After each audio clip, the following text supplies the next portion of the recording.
ഈ നടിയെ പീഡിപ്പിക്കപ്പെട്ട കേസിൽ ദിലീപിനെ കൊടുക്കാൻ ശ്രമിച്ച ആൾക്കാരും പോലീസും പിന്നെ നമ്മുടെ പ്രോസിക്യൂഷനൊക്കെ ഇപ്പോൾ ഒരു വല്ലാത്തൊരു ചതിയിലാണ് പെട്ടിട്ടുള്ളത്. കാരണം ഇപ്പം ദിലീപിന് അനുകൂലമായിട്ട് വിചാരണ കോടതിയിൽ നിന്ന് വിധി വന്നപ്പോൾ ദിലീപിനെ വെറുതെ വിട്ടതിന് എതിരായിട്ട് ഒരു അപ്പീൽ മേൽക്കോടതിയിൽ പോയിട്ട് കൊടുത്തു കഴിഞ്ഞ് കഴിഞ്ഞാൽ ആ ഒരു കോടതിയും ആ ഒരു ജഡ്ജും ആ വിധിയെ ന്യായീകരിച്ചുകൊണ്ട് അതിനെ അപ്രൂവ് ചെയ്തുകൊണ്ട് വീണ്ടും ഒരു വിധി വന്നു കഴിഞ്ഞാൽ, ദിലീപിന് അനുകൂലമായിട്ടുള്ള വിധി വന്നു കഴിഞ്ഞാൽ ഒരു അവസ്ഥ ആലോചിച്ച് നോക്ക്. അങ്ങനെ തന്നെയാണ് വിധി വരുള്ളത്. Because there is no a single evidence against Dileep. അങ്ങനെ മേൽക്കോടതിയിൽ നിന്നും ഒരു വിധി വന്നു കഴിഞ്ഞു കഴിഞ്ഞാൽ ഇവർ പബ്ലിക്കിന് മുമ്പിൽ എങ്ങനെ ഫേസ് ചെയ്യും?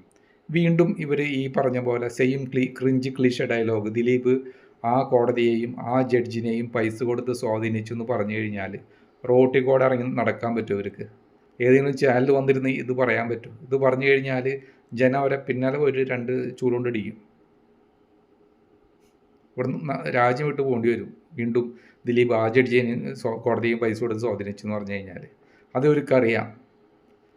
അങ്ങനെ ആ കോടതിയും കൂടി ദിലീപിനെ വെറുതെ വിട്ട് കഴിഞ്ഞ് കഴിഞ്ഞാൽ ദിലീപിന് ദിലീപിൻ്റെ സഹതാപ തരംഗം കേരളത്തിൽ ആഞ്ഞടിക്കും. ദിലീപിനെ എതിർന്ന് നിന്നവർക്കൊക്കെ കുറ്റബോധം വരും. ദിലീപിൻ്റെ സ്റ്റാർഡം ഫെയിം പണ്ടത്തെക്കാളും 100 ഇരട്ടിയായിട്ട് കൂടും. എല്ലാവരും ദിലീപിൻ്റെ ഫാനായിട്ട് മാറും. ദിലീപിന് ഒരു സൂപ്പർ ഹീറോ പരിവേഷം കിട്ടും. ഇത് ഇവർക്കറിയാം. ആ പേടി കൊണ്ട് എനിക്ക് തോന്നുന്നത് ഇവർ ദിലീപിനെതിരായിട്ട് ഒരു അപ്പീൽ കൊടുത്ത് മേൽക്കോടതിയിൽ പോകാനുള്ള സാധ്യത കുറവാണ്.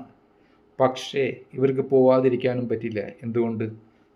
ഇവർ മേൽക്കോടതിയിൽ ഒരു അപ്പീൽ കൊടുത്തില്ലെങ്കിൽ ഈ പബ്ലിക്കിനെല്ലാം അപ്പോഴും മനസ്സിലാവും എന്തുകൊണ്ട് ഇവർ ദിലീപിനെ അനുകൂലമായിട്ട് വന്നുള്ള വിധിക്കെതിരെ അപ്പീൽ പോകുന്നില്ല എന്നുള്ള ക്വസ്റ്റ്യൻസ് ഈ പബ്ലിക് എല്ലാവരും ചോദിക്കും.